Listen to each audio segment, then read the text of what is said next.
Nadakip ng mga otoridad ang 3 individual, kabilang ang isang drug surrenderer at isang guro sa isinagawang buy-bust operation na nauwi sa pagkakatuklas ng nagaganap na PAT session hapon ng Abril 29, 2026. Ayon sa ulat, ang operasyon ay pinangunahan ng Virac Municipal Police Station sa pakikipagtulungan sa Provincial Intelligence Unit, Regional Police Drug Enforcement Unit 5 at ng Philippine Drug Enforcement Agency.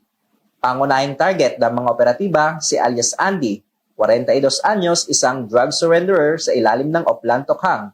Sa gitna ng operasyon, nahuli ang suspect kabilang ang 2 pang kasamahan nito na isang 48 anyos na internet installer at isang 31 anyos na guro na kapwa residente ng Virac habang gumagamit ng ilegal na droga.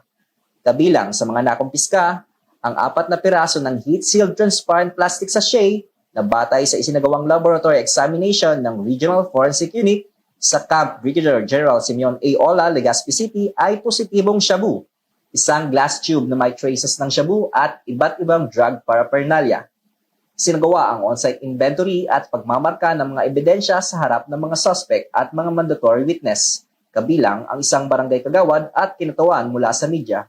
Ang mga suspect ay sumailalim din sa drug test sa Provincial Forensic Unit na pawang nagpositibo sa paggamit ng shabu. Samantala, sa isinagawang verifikasyon sa Crime Information Reporting and Analysis System, napag-alaman na ang target na si Andy ay may 5 hiwalay na kaso para sa paglabag sa RA 9262 o Anti-Violence Against Women and Their Children Act, kung saan 4 ay solved na at 1 ang cleared. Sa kasalukuyan, hinihintay na lamang ang pagpapalabas ng hiwalay na warrant of arrest para sa nasabing mga kaso. Mula dito sa Catanduanes Police Provincial Office, ako po si Police Corporal Janel Sales, nag-uulat para sa Police News Network. Ito ang bagong PNP para sa bagong Pilipinas, serbisyong mabilis, tapat at nararamdaman.